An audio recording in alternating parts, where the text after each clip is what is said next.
Эх, ауылым. Кершетас.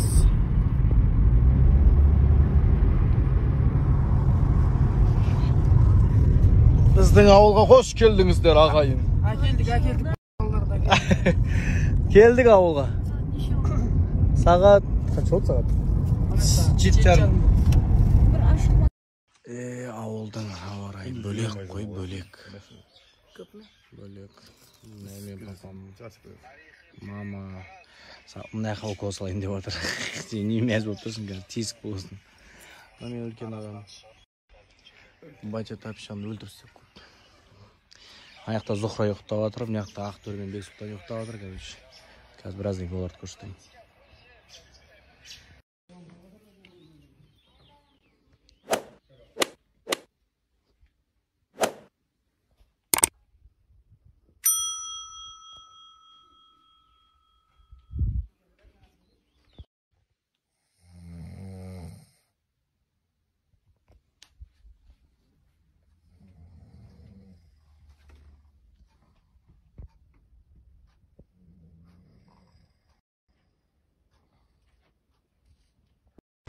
Қайырлы күн баршаңызға достар, қалдарыңыз қалай?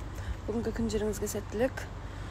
Күн ыстықтан негізі ауырған жаман екен, басым ауырып, мұрным бір қылдап, осындай грипптің бастамасы болып жатыр.